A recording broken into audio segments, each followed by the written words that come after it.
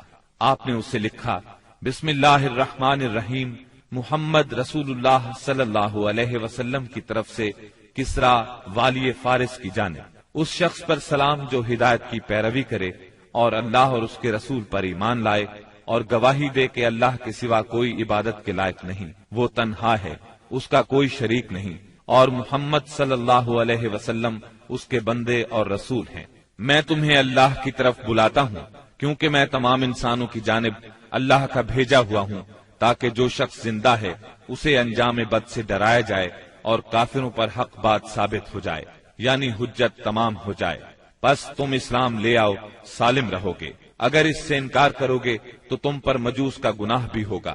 یہ خط آپ نے سیدنا عبداللہ بن حذافہ سہمی رضی اللہ عنہ کے ذریعے بھیجا اور انہیں حکم دیا کہ اس کو عظیم بحرین کے حوالے کر دیں اور سربراہ بحرین اسے کسرا کے حوالے کرے گا۔ جب یہ خط کسرا کے سامنے پڑھا گیا تو اس نے خط کو پھاڑ ڈالا اور کہا، میری رعایا میں سے ایک حقیر غلام اپنا نام مجھ سے پہلے لکھتا ہے۔ رسول اللہ صلی اللہ علیہ وسلم کو اس کی خبر ہوئی تو آپ نے فرمایا، اس نے میرے خط کو پھاڑا، اللہ اس کی بادشاہت کو پارا پارا کرے۔ اور پھر وہی ہوا جو آپ نے فرمایا تھا، چنانچہ اس کے لشکر نے رومیوں کے مقابلے میں بدترین شکست کھائی۔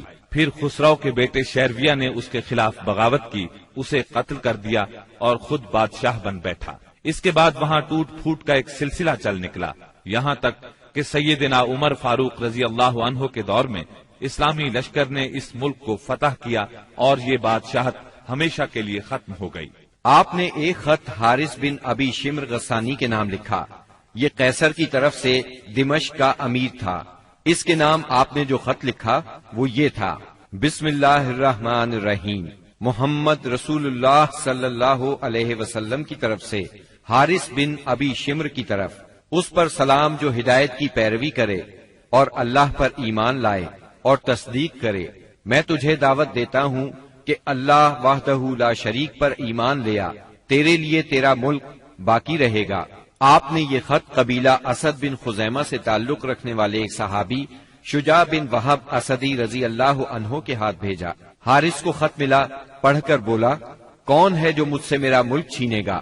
اس کے بعد اس نے مسلمانوں سے جنگ کی تیاری شروع کر دی اور شجاع بن وہب اسدی رضی اللہ عنہ سے کہا، جو کچھ دیکھ رہے ہو اپنے صاحب کو اس کی خبر کر دینا۔ پھر اس نے قیصر سے جنگ کی اجازت چاہی، مگر قیصر نے اسے اس ارادے سے باز رکھا۔ تب اس نے شجاع بن وہب کو تحائف دے کر رخصت کیا اور رخصت کرتے وقت اچھا سلوک کیا۔ آپ نے ایک خط بصرہ کے امیر کے نام لکھا، اسے اسلام کی دعوت دی اور سیدنا حارث بن عمیر ازدی رضی اللہ عنہ کے ہاتھ روانہ فرمایا۔ سیدنا حارث جنوبی اردن کے علاقے بلقا کے ایک مقام موتا میں پہنچے تو شرابیل بن عمر غسانی نے ان کا سامنا کیا اور انہیں شہید کر دیا۔ قاصدوں کے سلسلے میں یہ سب سے سخت ظالمانہ قدم تھا، ان کے سوا نبی صلی اللہ علیہ وسلم کا کوئی قاصد قتل نہیں کیا گیا۔ آپ نے اس پر سخت غم و غصے کا اظہار فرمایا اور یہی واقعہ بعد میں غزوہ موتا کا سبب بنا، اس کا ذکر آگے آئے گا۔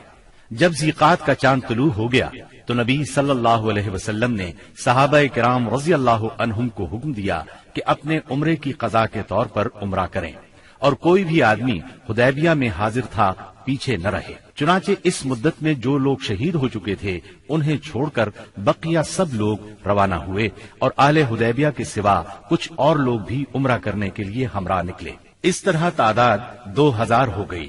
رسول اللہ صلی اللہ علیہ وسلم نے اس موقع پر ابو رحم غفاری رضی اللہ عنہ کو مدینے میں اپنا جانشین مقرر کیا، 60 اونٹ ساتھ لیے اور ناجیہ بن جندب اسلمی کو ان کی دیکھ بھال کا کام سونپا۔ رسول اللہ صلی اللہ علیہ وسلم مکے میں داخلے کے وقت اپنی قصوہ نامی اونٹنی پر سوار تھے۔ مسلمانوں نے تلواریں حمائل کر رکھی تھی اور رسول اللہ صلی اللہ علیہ وسلم کو گھیرے میں لیے ہوئے لبیک پکار رہے تھے۔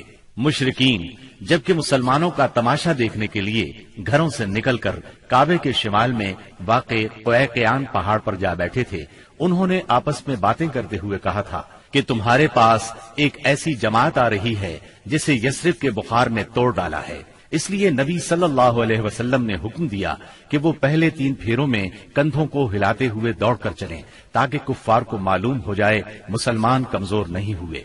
اس طرح چلنے کو رمل کہتے ہیں۔ یہ سنت آج تک قائم ہے اور قیامت تک قائم رہے گی۔ اہل مکہ نے اگرچہ معاہدے کی روح سے عمرے کی اجازت دے دی تھی، لیکن تھے وہ بہت طیش میں۔ روسائے قریش نے تو شہر کو خالی ہی کر دیا تھا اور کعبے کے شمال میں واقع پہاڑ قیقیان پر چلے گئے تھے۔ رسول اللہ صلی اللہ علیہ وسلم کو دیکھنے کے لیے مشرکین نے لائن لگا رکھی تھی۔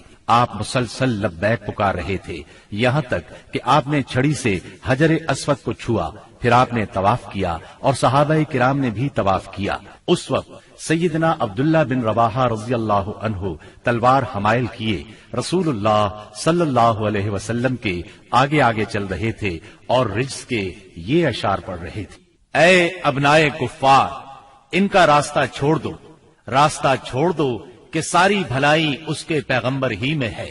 آج ہم اس کی تعویل پر تمہیں ماریں گے جیسے اس کی تنزیل پر تمہیں مار چکے ہیں، اور مار بھی ایسی ماریں گے کہ کھوپڑی اپنی جگہ سے چھٹک جائے گی اور دوست کو دوست سے بے خبر کر دے گی۔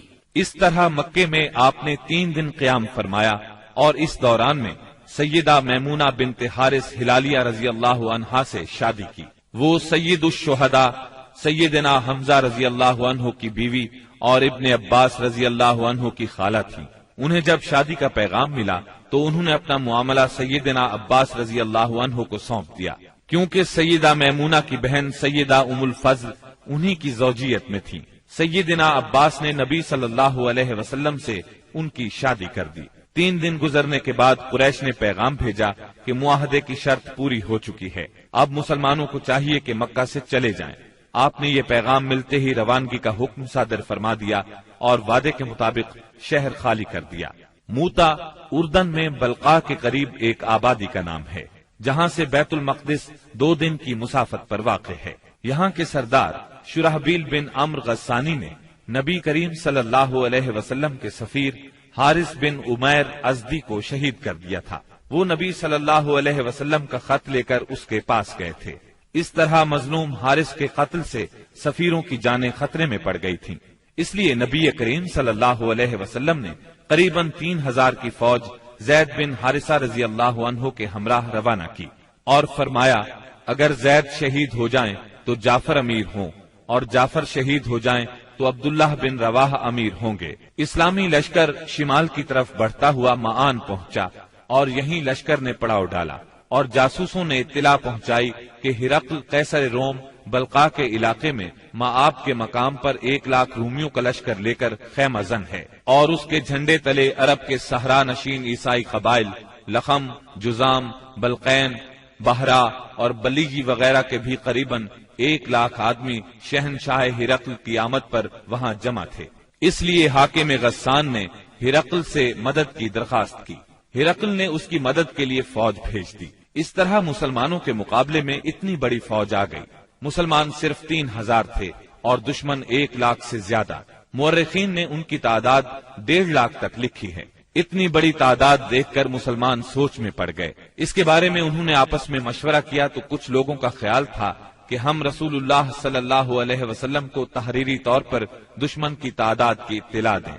رسول اللہ صلی اللہ علیہ وسلم کی طرف سے مزید کمک ملے گی یا کوئی اور حکم ملے گا اور اس کی تعمیل کی جائے گی۔ لیکن سیدنا عبداللہ بن رواحہ رضی اللہ عنہ نے اس رائے کی مخالفت کرتے ہوئے مسلمانوں سے فرمایا، ہم فتح اور شکست کے لیے نہیں، اللہ کی رضا کے لیے میدان میں آئے ہیں، لہذا فتح اور شکست سے بے نیاز ہو کر لڑو۔ انہوں نے یہ الفاظ کہہ کر لوگوں کو مزید گرما دیا، لوگو اللہ کی قسم، جس چیز سے آپ کترا رہے ہیں یہ تو وہی شہادت ہے جس کی طلب میں آپ لوگ نکلے ہیں۔ ہم تو محض اس دین کے بل پر لڑتے ہیں جس سے اللہ نے ہمیں مشرف کیا ہے، اس لیے آگے بڑھو، ہمیں 2 بھلائیوں میں سے ایک بھلائی ضرور حاصل ہوگی، ہم غالب آئیں گے یا شہادت سے سرفراز ہوں گے۔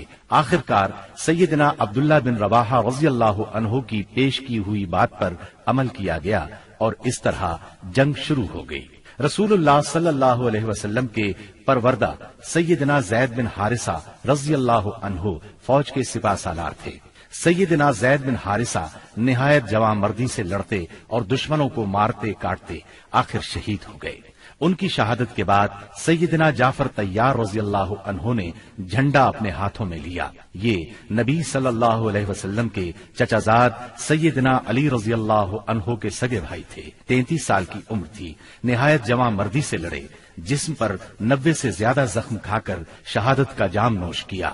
ان کے بعد سیدنا عبداللہ بن رواحہ رضی اللہ عنہ نے علم ہاتھ میں لیا اور جنگ شروع کی، آخر شہید ہو گئے۔ پھر خالد بن ولید رضی اللہ عنہ نے فوج کی کمان سنبھالی اور 1.5 دن کی شدید ترین جنگ کے بعد اپنے سے 40 گنا فوج کو بھاگنے پر مجبور کر دیا۔ اس جنگ میں 9 تلواریں سیدنا خالد کے ہاتھ سے ٹوٹی۔ ادھر نبی صلی اللہ علیہ وسلم نے صحابہ کرام کو مدینے میں اسی دن 3 سالاروں کی شہادت کی خبر دی اور بتلایا کہ اب کمان خالد بن ولید کے ہاتھ میں آ گئی ہے، اور اسی جنگ کے بعد سیدنا خالد بن ولید کو سیف اللہ کا خطاب عطا ہوا۔ صلح حدیبیہ کو منعقد ہوئے 2.25 سال گزر چکے تھے اور ہجرت کا 8واں سال ختم ہونے کو تھا کہ کفار مکہ نے عہد شکنی کی۔ ہوا یہ کہ قبیلہ بنو بکر نے جو کفار کا معاون اور حلیف تھا، قبیلہ بنو خزاعہ پر حملہ کر دیا۔ یہ قبیلہ مسلمانوں کا حلیف تھا۔ اس کے نتیجے میں بنو خزاعہ کو شدید جانی و مالی نقصان پہنچا۔ ان بیچاروں نے امان بھی مانگی، بھاگ کر خانہ کعبہ میں پناہ بھی لی، مگر انہیں ہر جگہ بے دریغ قتل کیا گیا۔ یہ مظلوم جب الہک یعنی اپنے اللہ کے واسطے کر کے رحم کی درخواست کرتے تھے تو یہ ظالم ان کے جواب میں کہتے تھے لا الہ اليوم، یعنی آج اللہ کوئی چیز نہیں۔ مظلوموں کے بچے کچھے 40 آدمیوں نے بھاگ کر اپنی جان بچا لی تھی۔ یہ لوگ نبی صلی اللہ علیہ وسلم کی خدمت میں پہنچے اور اپنی مظلومی اور بربادی کی داستان سنائی۔ عامر بن سالم خزائی نے پردرد نظم میں تمام واقعات سنائے۔ اس نظم کے چند اشعار کا ترجمہ یہ ہے: قریش نے آپ سے وعدہ خلافی کی، انہوں نے اس مضبوط معاہدے کو جو آپ سے کیا تھا توڑ ڈالا، ہمیں خشک گھاس کی طرح پامال کر دیا۔ وہ سمجھتے ہیں کہ ہماری امداد کو کوئی نہیں آئے گا، وہ تو ذلیل ہیں اور قلیل ہیں۔ انہوں نے وتیر میں ہمیں سوتے ہوئے جا لیا، ہمیں رکوع اور سجود کی حالت میں پارا پارا کر دیا۔ اس طرح معاہدے کی خلاف ورزی کر کے قریش نے صلح نامہ حدیبیہ کو توڑ دیا، مگر بعد میں جب انہیں اپنی عجلت اور عاقبت نااندیشی کا خیال آیا تو رسول اللہ صلی اللہ علیہ وسلم کی خدمت میں ابو سفیان کو معاہدے کی تجدید کے لیے بھیجا، لیکن یہ ایک سیاسی چال تھی۔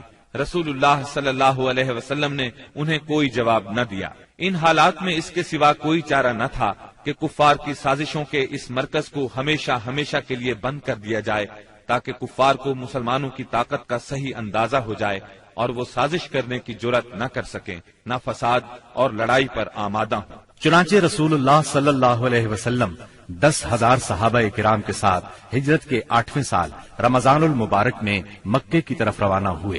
جب مکہ چند میل کے فاصلے پر رہ گیا تو آپ نے صحابہ کے ساتھ پڑاؤ کیا اور حکم دیا کہ سب لوگ الگ الگ آگ روشن کریں تاکہ کفار مکہ کو مسلمانوں کی کثرت تعداد کا اندازہ ہو سکے اور ناحق خون ریزی نہ ہو۔ یہ نہایت مناسب اور کارگر ترکیب تھی جو اللہ تعالیٰ نے اپنے نبی صلی اللہ علیہ وسلم کو سجھائی تھی۔ اس منظر کا مکے کے کافروں پر بڑا اثر ہوا اور اس قدر روب بیٹھا کہ انہوں نے اس موقع پر جنگ کے بارے میں سوچا تک نہیں۔ راستے ہی میں اس وقت اسلام کے سب سے بڑے دشمن ابو سفیان نبی کریم صلی اللہ علیہ وسلم کی خدمت میں حاضر ہوئے اور اسلام قبول کیا۔ انہوں نے نبی کریم صلی اللہ علیہ وسلم کے ارشاد کے مطابق مکے پہنچ کر یہ اعلان کیا: جو کوئی ہتھیار پھینک دے گا اسے قتل نہیں کیا جائے گا، جو کوئی خانہ کعبہ کے اندر جائے گا اسے قتل نہیں کیا جائے گا، جو کوئی اپنے گھر کے اندر بیٹھ رہے گا اسے قتل نہیں کیا جائے گا، جو کوئی ابو سفیان کے گھر پناہ لے لے گا اسے قتل نہیں کیا جائے گا، جو کوئی حکیم بن حزام کے گھر پناہ لے گا اسے قتل نہیں کیا جائے گا، بھاگ جانے والے کا تعاقب نہیں کیا جائے گا، زخمی کو قتل نہیں کیا جائے گا، اسیر کو قتل نہیں کیا جائے گا۔ منگل 17 رمضان المبارک کی صبح رسول اللہ صلی اللہ علیہ وسلم مکے کی طرف روانہ ہوئے۔ آپ نے سیدنا عباس رضی اللہ عنہ کو حکم دیا کہ ابو سفیان کو وادی کے تنگ نائے پر پہاڑی ناکے کے پاس روکے رکھیں تاکہ وہاں سے گزرنے والی اللہ کی فوجوں کو دیکھ سکیں۔ سیدنا عباس نے ایسا ہی کیا۔ قبائل اپنے اپنے پرچم لیے وہاں سے گزرنے لگے۔ جب کوئی قبیلہ گزرتا تو ابو سفیان پوچھتے: عباس، یہ لوگ کون ہیں؟ جواب میں سیدنا عباس رضی اللہ عنہ کہتے: بنو فلاں، مثلا یہ بنو سلیم ہیں۔ یہاں تک کہ انصار کا دستہ گزرا جس کا پرچم سیدنا سعد بن عبادہ رضی اللہ عنہ کے ہاتھ میں تھا۔ انہوں نے کہا: ابو سفیان، آج خون ریزی اور مار دھاڑ کا دن ہے، آج کعبہ حلال کیا جائے گا۔ ابو سفیان بولے: عباس، پامالی کا دن مبارک ہو۔ پھر رسول اللہ صلی اللہ علیہ وسلم اپنے سبز دستے میں تشریف لائے۔ آپ مہاجرین اور انصار کے درمیان میں تھے، یہاں صرف لوہے کی باڑ دکھائی پڑ رہی تھی۔ ابو سفیان نے کہا، سبحان اللہ، عباس یہ کون لوگ ہیں؟ سیدنا عباس رضی اللہ عنہ نے کہا، یہ انصار اور مہاجرین کے ساتھ رسول اللہ صلی اللہ علیہ وسلم ہیں۔ ابو سفیان بولے، بھلا ان سے محاذ آرائی کی کسے طاقت ہے؟ تمہارے بھتیجے کی بادشاہت تو بہت زبردست ہو گئی ہے۔ سیدنا عباس رضی اللہ عنہ نے کہا، یہ بادشاہت نہیں، نبوت ہے۔ ابو سفیان بولے، آپ ٹھیک کہتے ہیں۔ پھر انہوں نے رسول اللہ صلی اللہ علیہ وسلم کو سیدنا سعد رضی اللہ عنہ کی بات بتائی۔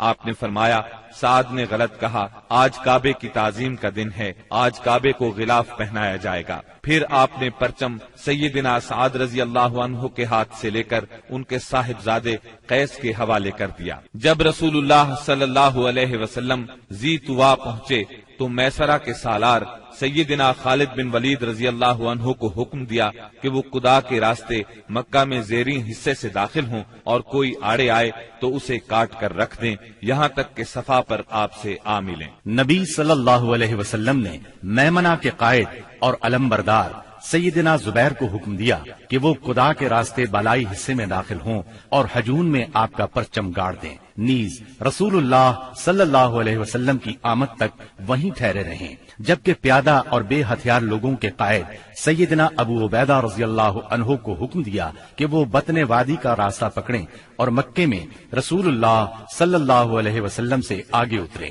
اس موقع پر قریش نے کچھ اوباشوں کو خندمہ میں جمع کیا، کہا کہ اگر انہیں کچھ کامیابی ہوئی تو ان کے ساتھ رہیں گے، ورنہ جو کچھ مطالبہ کیا جائے گا منظور کر لیں گے۔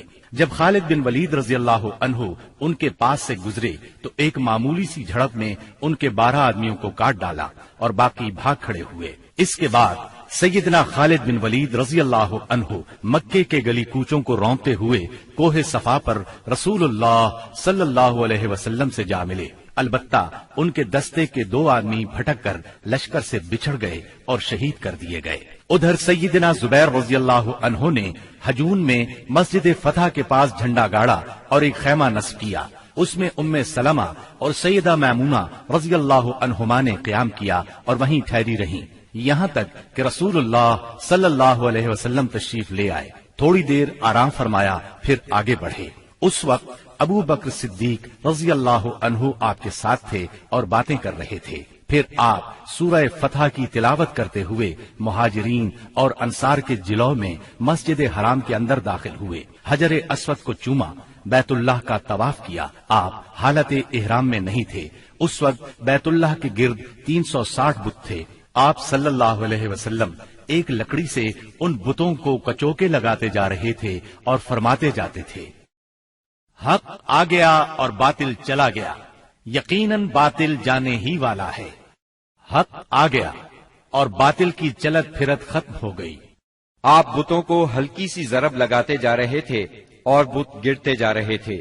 جب آپ طواف سے فارغ ہو گئے تو سیدنا عثمان بن طلحہ رضی اللہ عنہ کو بلا کر ان سے کعبے کی چابی لی اور اس کو کھولنے کا حکم دیا۔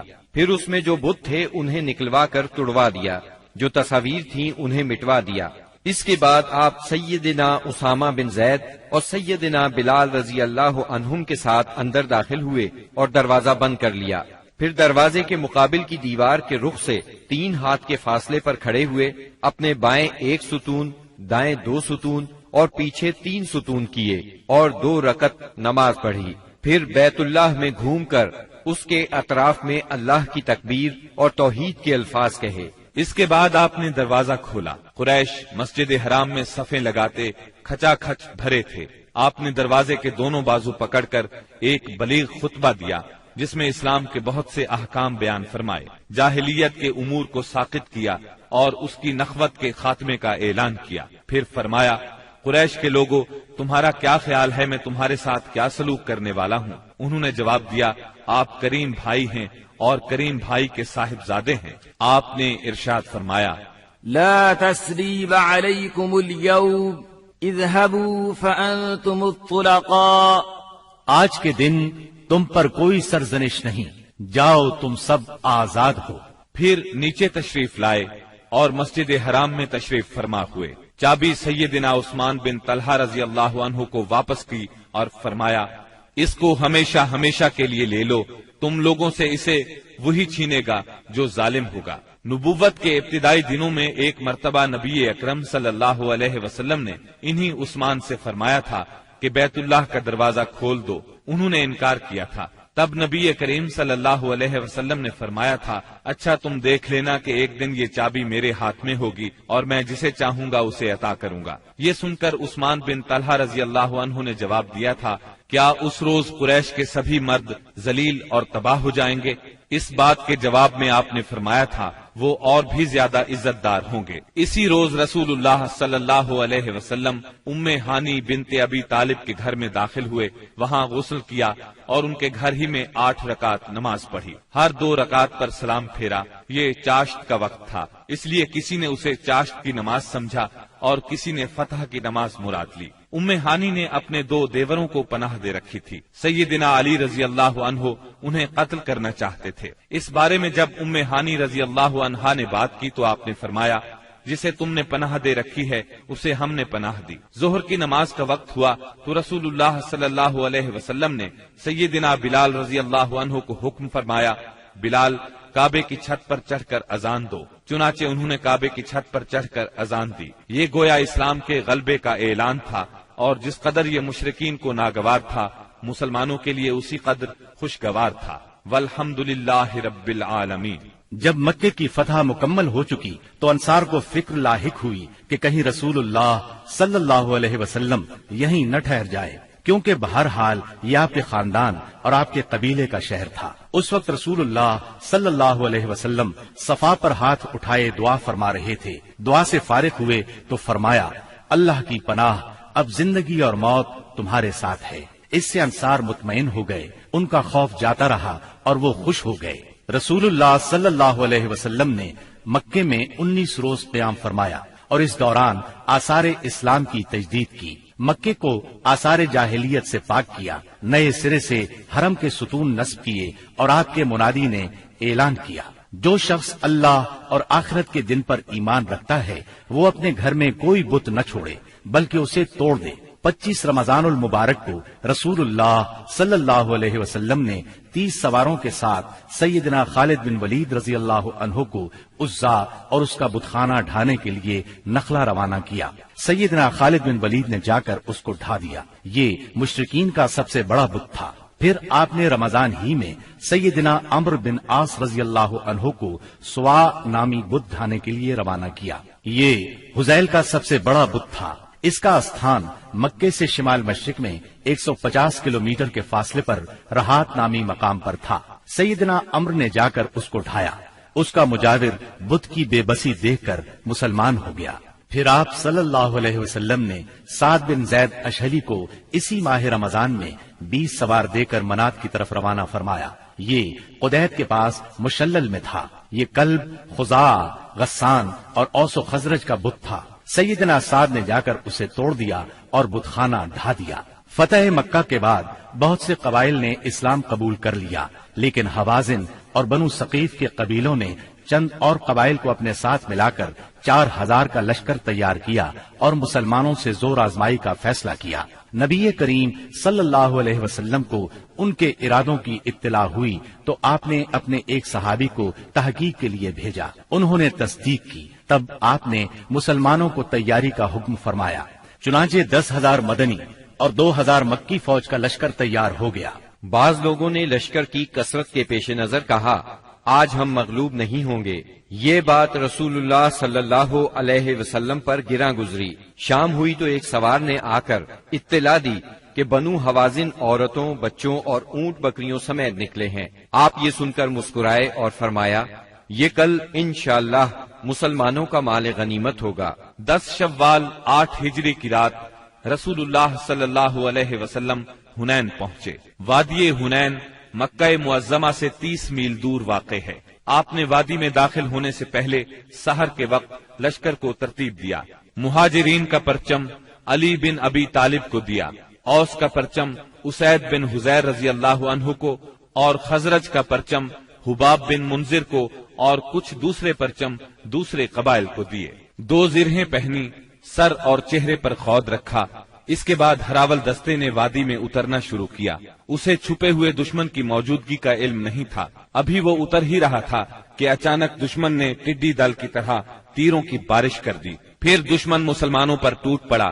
اس اچانک حملے سے ہراول دستے میں انتشار پھیل گیا۔ اس میں موجود مسلمانوں کے پاؤں اکھڑ گئے۔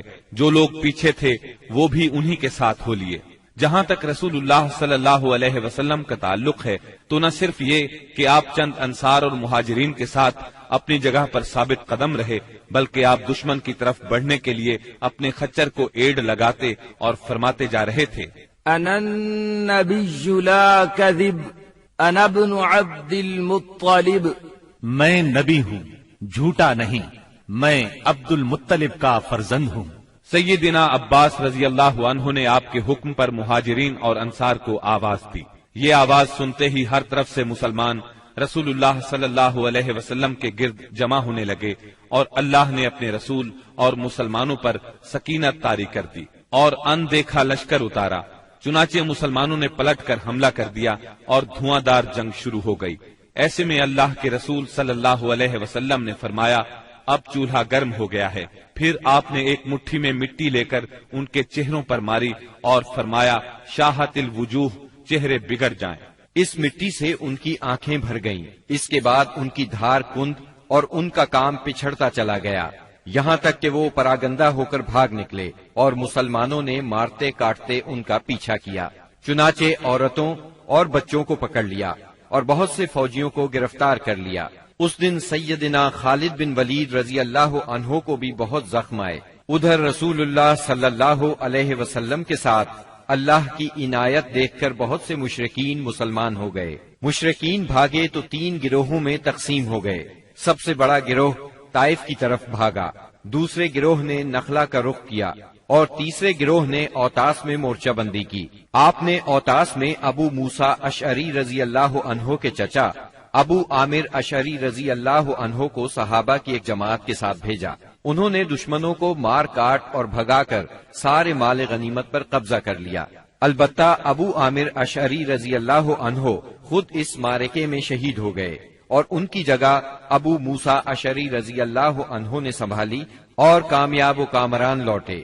دوسری طرف مسلمانوں کی ایک جماعت نے نخلا بھاگنے والوں کا تعاقب کیا، درید بن سما کو جا پکڑا اور اسے قتل کر دیا۔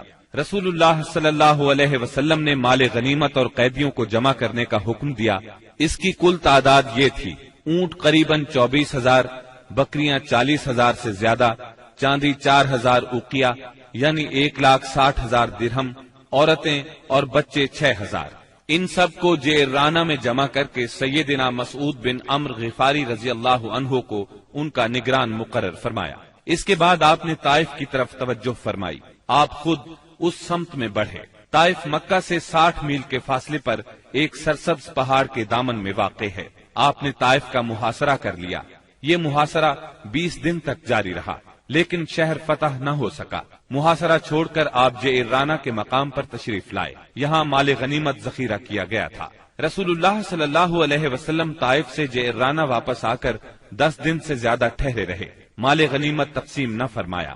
آپ کو انتظار تھا کہ حوازن توبہ کر کے آ جائیں اور اپنے مال اور قیدی واپس لے جائیں، لیکن جب وہ نہ آئے تو آپ نے مال غنیمت میں سے خمس یعنی 5واں حصہ نکالا اور تالیف قلب کے لیے کمزور اسلام والوں کو عطا فرمایا۔ کچھ ایسے لوگوں کو بھی دیا جو ابھی تک مسلمان نہیں ہوئے تھے، تاکہ ان کی نظروں میں اسلام محبوب ہو جائے۔ انصار کو رسول اللہ صلی اللہ علیہ وسلم کے اس فعل پر حیرت ہوئی کہ آپ نے تالیف قلوب کی خاطر اندازے سے بڑھ کر عطیے دیے اور انصار کو کچھ نہ دیا۔ چنانچہ بعض انصار نے کہا، یہ کیسی تعجب کی بات ہے کہ آپ قریش کو دے رہے ہیں اور ہمیں چھوڑ رہے ہیں، حالانکہ ہماری تلواروں سے ان کا خون ٹپک رہا ہے۔ یہ بات انصار کے رئیس سیدنا سعد بن عبادہ رضی اللہ عنہ نے آپ تک پہنچائی۔ آپ نے صرف انصار کو جمع فرمایا، اللہ کی حمد و ثنا کی، پھر اللہ نے آپ پر جو احسان کیا تھا اس کا ذکر کیا۔ اس کے بعد فرمایا، انصار کے لوگوں، تم اپنے جی میں دنیا کی ایک حقیر سی گھاس کے لیے ناراض ہو گئے۔ اس کے ذریعے سے میں نے لوگوں کا دل جوڑا تھا تاکہ وہ مسلمان ہو جائیں، اور تمہیں تمہارے اسلام کے حوالے کر دیا تھا۔ اے انصار، کیا تم اس سے راضی نہیں کہ لوگ اونٹ بکریاں لے جائیں اور تم رسول اللہ صلی اللہ علیہ وسلم کو لے کر اپنے ڈیروں پر جاؤ۔ اس ذات کی قسم جس کے ہاتھ میں محمد کی جان ہے، اگر ہجرت نہ ہوتی تو میں بھی انصار کا ایک فرد ہوتا، اور اگر سارے لوگ ایک راہ چلیں اور انصار دوسری راہ تو میں بھی انصار ہی کی راہ چلوں گا۔ اے اللہ، انصار پر رحم فرما، انصار کے بیٹوں پر رحم فرما اور انصار کے پوتوں پر رحم فرما۔ اس پر لوگ اس قدر روئے کہ داڑھیاں تر ہو گئیں اور کہنے لگے ہم راضی ہیں کہ ہمارے حصے اور نصیب میں رسول اللہ صلی اللہ علیہ وسلم ہوں۔ اس کے بعد رسول اللہ صلی اللہ علیہ وسلم واپس آ گئے اور انصار بھی واپس ہو گئے۔ بنی سعد کے ایک سردار زہیر نے آگے بڑھ کر عرض کیا، بنی سعد سے آپ کا رضاعت یعنی دودھ کا رشتہ ہے اور وہ آپ سے مہربانی کی امید رکھتے ہیں۔ اس پر آپ نے عبد المطلب کی اولاد کے حصے کے غلام اور باندیاں آزاد کر دی۔ جب مسلمانوں کو اس کا علم ہوا تو انہوں نے بھی ایسا ہی کیا۔ اس طرح 6000 قیدیوں کو رہائی مل گئی۔ مال غنیمت کی تقسیم سے فارغ ہو کر رسول اللہ صلی اللہ علیہ وسلم نے عمرے کا احرام باندھا۔ یہی عمرہ جعرانہ ہے۔ عمرے سے فارغ ہو کر مدینہ واپسی کی راہ لی اور ذیقعد میں 6 دن یا 3 دن باقی تھے جب آپ مدینہ منورہ پہنچے۔ محرم 9 ہجری میں مدینہ منورہ خبر پہنچی کہ بنو تمیم قبائل کو جزیہ نہ دینے پر اکسا رہے ہیں۔ رسول اللہ صلی اللہ علیہ وسلم نے عیینہ بن حصن فزاری کی قیادت میں 50 سواروں کا ایک دستہ بھیجا۔ انہوں نے صحرا میں حملہ کر کے ان کے 11 آدمی، 21 عورتیں اور بچے گرفتار کر لیے اور انہیں مدینہ لے آئے۔ اس کے بعد بنو تمیم کے 10 سردار آئے اور شاعری اور خطابت کے مقابلے کی خواہش ظاہر کی۔ چنانچہ ان کے خطیب اتارد بن حاجب نے خطبہ دیا۔ اس کا جواب سیدنا ثابت بن قیس رضی اللہ عنہ نے دیا۔ پھر ان کے شاعر زبرقان بن بدر نے اشعار کہے۔ جواب میں سیدنا حسان بن ثابت رضی اللہ عنہ نے اپنے اشعار پیش کیے۔ انہوں نے اسلام کے خطیب اور شاعر کی فضیلت کا اعتراف کیا اور مسلمان ہو گئے۔ رسول اللہ صلی اللہ علیہ وسلم نے ان کے قیدی واپس کر دیے اور انہیں بہترین تحائف سے نوازا۔ رجب 9 ہجری میں نبی کریم صلی اللہ علیہ وسلم کو اطلاع ملی کہ ہرقل قیصر روم مسلمانوں کے خلاف جنگ کرنے کے لیے زبردست تیاریاں کر رہا ہے۔ آپ نے مناسب خیال کیا کہ آگے بڑھ کر دشمن کا راستہ روک لیا جائے۔ چنانچہ آپ نے مجاہدین کو تیاری کا حکم دیا اور اپنے حلیف قبائل سے مدد بھی طلب فرمائی۔ منافقوں نے مسلمانوں کو یہ کہہ کر بہکانا شروع کیا کہ اس جنگ میں جانا موت کو دعوت دینا ہے، کیونکہ یہ اعراب کی جنگ نہیں بلکہ قیصر روم کی فوج کا مقابلہ ہے۔ رسول اللہ صلی اللہ علیہ وسلم نے مالداروں کو غریب لوگوں کی تیاری میں مدد دینے کی ترغیب دی۔ مالدار حضرات سے جو کچھ ہو سکا لے آئے۔ سب سے پہلے سیدنا ابو بکر صدیق رضی اللہ عنہ اپنا سارا مال لے آئے۔ یہ 4000 درہم تھے۔ رسول اللہ صلی اللہ علیہ وسلم نے پوچھا، اپنے اہل کے لیے بھی کچھ باقی چھوڑا ہے؟ سیدنا ابو بکر صدیق رضی اللہ عنہ نے جواب میں عرض کیا، ان کے لیے اللہ اور اس کے رسول کو چھوڑا ہے۔ سیدنا عمر رضی اللہ عنہ اپنا آدھا مال لائے۔ سیدنا عثمان بن عفان رضی اللہ عنہ کے متعلق کہا جاتا ہے کہ انہوں نے 10,000 دینار، پالان اور کجاوے سمیت 300 اونٹ اور 50 گھوڑے دیے۔ اس پر نبی کریم صلی اللہ علیہ وسلم نے ان کے بارے میں فرمایا، آج کے بعد عثمان جو بھی کریں انہیں نقصان نہیں ہوگا۔ اس کے بعد عثمان رضی اللہ عنہ نے پھر صدقہ کیا، پھر اور صدقہ کیا، یہاں تک کہ ان کے صدقے کی مقدار نقدی کے علاوہ 900 اونٹ اور 100 گھوڑے تک جا پہنچی۔ سیدنا عبد الرحمن بن عوف رضی اللہ عنہ 200 اوقیہ یعنی 8000 درہم کے برابر چاندی لائے۔ سیدنا عباس رضی اللہ عنہ بہت سا مال لائے۔ سیدنا طلحہ، سعد بن عبادہ اور محمد بن مسلمہ وغیرہ بھی مال لے کر آئے۔ سیدنا عاصم بن عدی رضی اللہ عنہ 90 وسق یعنی 13,500 کلو کھجوریں لائے۔ باقی صحابہ نے بھی اپنی اپنی بساط کے مطابق بڑھ چڑھ کر صدقات کی لائن لگا دی، یہاں تک کہ عورتوں نے بھی اپنے زیورات اتار اتار کر آپ کی خدمت میں بھیج دیے۔ تنگ دست صحابہ کرام آپ صلی اللہ علیہ وسلم سے سواری طلب کرنے کے لیے آئے۔ آپ نے فرمایا، میں کچھ نہیں پاتا جس پر آپ لوگوں کو سوار کروں۔ وہ اس حالت میں واپس لوٹے کہ ان کی آنکھیں آنسو بہا رہی تھیں، اس لیے کہ وہ کچھ خرچ کرنے کو بھی نہ پا سکے۔ چنانچہ ان حضرات کو سیدنا عباس اور سیدنا عثمان رضی اللہ عنہما نے تیار کیا۔ نبی کریم صلی اللہ علیہ وسلم نے مدینہ منورہ کا انتظام محمد بن مسلمہ کو سونپا۔ بال بچوں پر سیدنا علی رضی اللہ عنہ کو مقرر فرمایا، خود لشکر لے کر تبوک کی طرف روانہ ہوئے۔ تبوک شام کی سرحد پر واقع ہے۔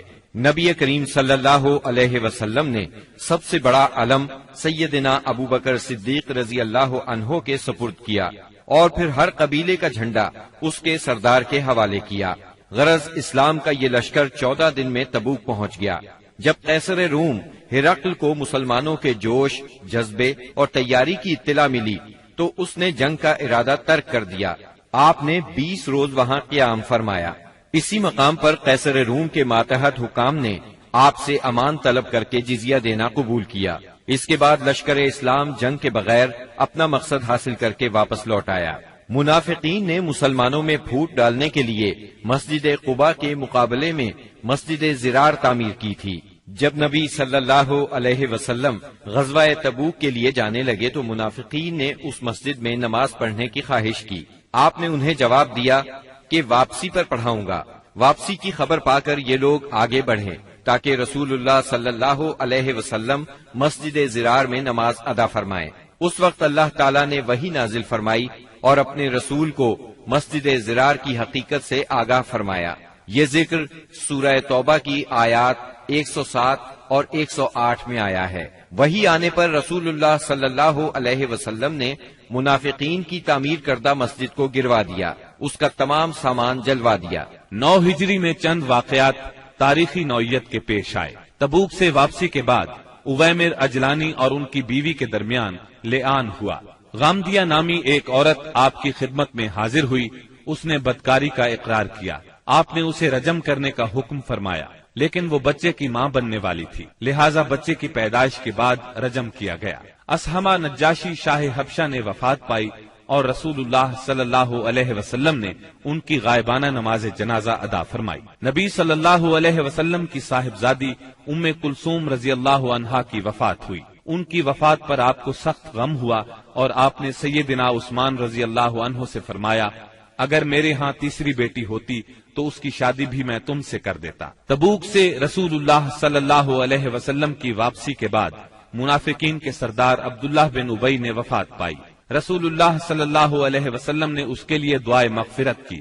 سیدنا عمر رضی اللہ عنہ نے آپ سے عرض کیا، آپ اس کی نماز جنازہ نہ پڑھیں، لیکن آپ نے نماز پڑھی۔ بعد میں وحی نازل ہوئی، اس میں سیدنا عمر رضی اللہ عنہ کی رائے کی تائید نازل ہوئی۔ رسول اللہ صلی اللہ علیہ وسلم اور مسلمانوں کو منافقین کی نماز جنازہ پڑھنے سے روک دیا گیا۔ اس سال کے دوران میں حج فرض ہوا۔ رسول اللہ صلی اللہ علیہ وسلم نے 300 صحابہ کرام کا ایک قافلہ حج کے لیے روانہ فرمایا۔ سیدنا ابو بکر صدیق رضی اللہ عنہ کو امیر حج مقرر کیا اور انہیں ہدایت کر دی کہ سب کو حج کا اسلامی طریقہ بتائیں۔ سیدنا ابو بکر صدیق رضی اللہ عنہ کی روانگی کے بعد سورہ برات یعنی سورہ توبہ کی ابتدائی آیات نازل ہوئیں، جس میں ان تمام مشرکین سے عہد توڑنے کا حکم تھا جنہوں نے اپنے عہد کی پاسداری نہیں کی تھی، اور ان کو اور ان لوگوں کو جن کا سرے سے کوئی عہد ہی نہیں تھا 4 مہینے کی مہلت دی گئی تھی کہ اس دوران میں جس طرح چاہیں زمین میں گھوم پھر لیں، تاکہ انہیں معلوم ہو جائے کہ وہ اللہ کو بے بس نہیں کر سکتے، اور یہ کہ اللہ کافروں کو رسوا کر کے رہے گا۔ البتہ جو مشرکین اپنے عہد پر قائم تھے اسے توڑا نہیں تھا اور مسلمانوں کے خلاف کسی کی مدد نہیں کی تھی، ان کا عہد پورا کرنے کا حکم دیا گیا۔ آپ نے سیدنا علی رضی اللہ عنہ کو یہ آیات دے کر ناقہ پر سوار کیا اور روانہ فرمایا۔ انہوں نے حجاج کے قافلے کو راستے ہی میں جا لیا۔ سیدنا ابو بکر صدیق رضی اللہ عنہ نے امیر حج ہونے کی حیثیت سے ارکان حج ادا کیے، اور اس کے بعد سیدنا علی رضی اللہ عنہ نے سورہ برات کی ابتدائی آیات سنائی۔ اس کے بعد سیدنا ابو بکر صدیق رضی اللہ عنہ نے صحابہ کرام کی ایک جماعت بھیج کر یہ اعلان کر دیا کہ اس سال کے بعد کوئی مشرک حج نہیں کر سکتا اور نہ کوئی ننگا آدمی بیت اللہ کا طواف کر سکتا ہے۔ یہ اعلان گویا جزیرت العرب سے بت پرستی کے خاتمے کا اعلان تھا، یعنی اس سال کے بعد بت پرستی کے لیے آمد و رفت کی کوئی گنجائش نہیں۔ غیر مسلم قوموں کے لیے جزیے کی ادائیگی کی فرضیت اور سود کی ممانعت کا حکم نازل ہوا۔ رسول اللہ صلی اللہ علیہ وسلم جو ہی تبوک سے مدینے واپس آئے، وفود کی آمد کا سلسلہ شروع ہو گیا۔ یہ سلسلہ اگلے برس 10 ہجری تک جاری رہا۔ عرب کے قبیلوں اور خاندانوں نے اپنے اپنے نمائندے بھیجے اور بعض رؤسا، غلام، یتیم، غربا اور خواتین بذات خود مدینہ منورہ آئے تاکہ اسلام اور پیغمبر اسلام کے بارے میں پتہ لگائیں اور خود اپنی آنکھوں سے سب کچھ دیکھ لیں۔ جب یہ لوگ مدینہ آ کر قیام کرتے اور آپ کو دیکھتے تو بعض لوگ تو دیکھتے ہی پکار اٹھتے، اللہ کی قسم یہ چہرہ کسی جھوٹے نبی کا نہیں ہو سکتا۔ اس کے بعد اسلام قبول کر لیتے۔ جب جزیرہ عرب میں دعوت و تبلیغ مکمل ہو گئی اور اللہ نے اہل ایمان کی ایک ایسی جماعت پیدا فرما دی جو دعوت کی حفاظت کی ضامن اور اسے زمین کے کونے کونے تک پہنچانے کی کفیل تھی، تو اللہ تعالی نے چاہا کہ رسول اللہ صلی اللہ علیہ وسلم کو انتقال سے قبل ان کی جہد پیہم کا ثمرہ بھی دکھلا دے۔ چنانچہ آپ کو ذی الحج 10 ہجری میں بیت اللہ کے حج سے مشرف فرمایا۔ آپ نے حج کا ارادہ فرمایا تو لوگوں میں اس کا اعلان کر دیا۔ آپ کا ارادہ حج سن کر تمام عرب ساتھ جانے کے لیے ٹوٹ پڑا۔ ہفتے کے دن 26 ذی-القعدہ کو آپ نے کوچ کی تیاری فرمائی، بالوں میں کنگھی کی، تیل لگایا، تہبند پہنا، چادر اوڑھی اور ظہر کی نماز کے بعد مدینے سے چل پڑے اور عصر سے پہلے ذوالحلیفہ پہنچ گئے۔ وہاں پہنچ کر 2 رکعت نماز عصر پڑھی اور رات بھر خیمہ زن رہے۔ صبح ہوئی تو صحابہ کرام سے فرمایا، رات میرے پروردگار کی طرف سے ایک آنے والا آیا، اس نے کہا اس مبارک وادی میں نماز پڑھو اور کہو حج میں عمرہ ہے۔ اس کے بعد آپ صلی اللہ علیہ وسلم نے اپنا سفر جاری رکھا۔ ہفتہ بھر بعد مکے کے قریب پہنچے تو ذی طوا میں رات گزاری اور وہیں نماز فجر پڑھ کر غسل فرمایا، پھر مسجد حرام میں داخل ہوئے۔ یہ اتوار 4 ذی الحج کی صبح تھی۔ وہاں حجر اسود کو بوسہ دیا، بیت اللہ کا 7 مرتبہ طواف کیا۔ طواف کے بعد مقام ابراہیم پر نماز پڑھی اور دوبارہ حجر اسود کو بوسہ دیا، پھر کوہ صفا پر آئے، صفا اور مروہ کے درمیان سعی کی۔ اس کے بعد اعلان فرمایا جس شخص کے ساتھ قربانی کا جانور نہ ہو وہ احرام کھول دے۔ 8 ذی الحج ترویہ کے دن آپ مکہ سے مینا تشریف لے گئے اور وہاں 9 ذی الحج کی صبح تک قیام فرمایا۔ ظہر، عصر، مغرب، عشاء اور فجر کی نمازیں وہیں پڑھیں، پھر اتنی دیر ٹھہرے کہ سورج طلوع ہو گیا۔ اس کے بعد عرفہ کو چل پڑے۔ وہاں پہنچے تو وادی نمرہ میں قبہ تیار تھا، اسی میں اترے۔ جب سورج ڈھل گیا تو آپ کے حکم سے آپ کی اونٹنی قصواء پر کجاوا کسا گیا اور آپ بطن وادی میں تشریف لے گئے۔ اس وقت آپ کے گرد 1,24,000 یا 1,44,000 انسانوں کا سمندر ٹھاٹھیں مار رہا تھا۔ آپ نے ان کے درمیان ایک جامع خطبہ ارشاد فرمایا۔